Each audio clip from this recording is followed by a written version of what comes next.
Here we are, girls, at Cannon Beach again. We're still reading about Albert Einstein. This is part 2. If you didn't watch the part 1 video yet, watch it first. Alright. Then Albert thought about motion. He realized that everything is always moving. Moving through space, moving through time. Even sound asleep, we're moving as our planet circles the sun and our lives travel into the future. Albert saw time and space as no one ever had before.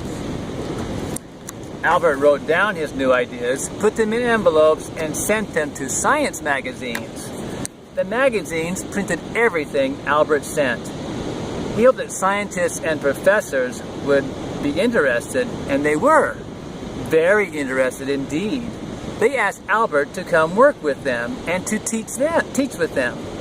For the first time in his life, people started saying, Albert is a genius. Now, Albert could spend all his time doing what he loved, imagining, wondering, figuring, and thinking. Albert Einstein is a genius. Although Albert thought about very, very big things, like the size and shape of the entire universe. He thought about very, very small things, like what goes on inside the atoms that everything is made of. He thought about mysterious forces like magnetism and gravity. He discovered whole new ways to understand how all these things work. Too small to see, much too small. Everywhere Albert went, he would think and think. One of Albert's favorite thinking places was his little sailboat. He loved to let his mind wander as the wind blew him across the water. Sometimes when Albert was having a tough time with a tricky problem, he would put it aside and play his violin. Music made Albert happy. He said it helped him think better. Albert even chose his clothes for thinking.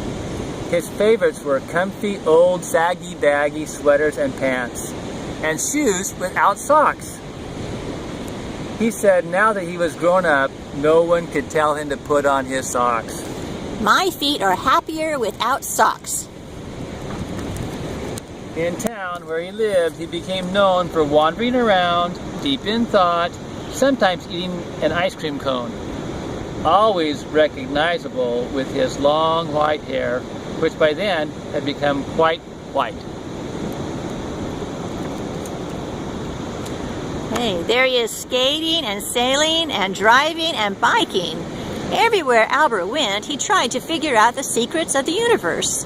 And he never forgot about the beam of light that he rode so long ago in his imagination. Albert figured out that no person, no thing, could ever zoom through space as fast as a beam of light. He figured that if he could travel near the speed of light, crazy things would happen. Only minutes would pass for Albert, while years and years went by for the rest of us.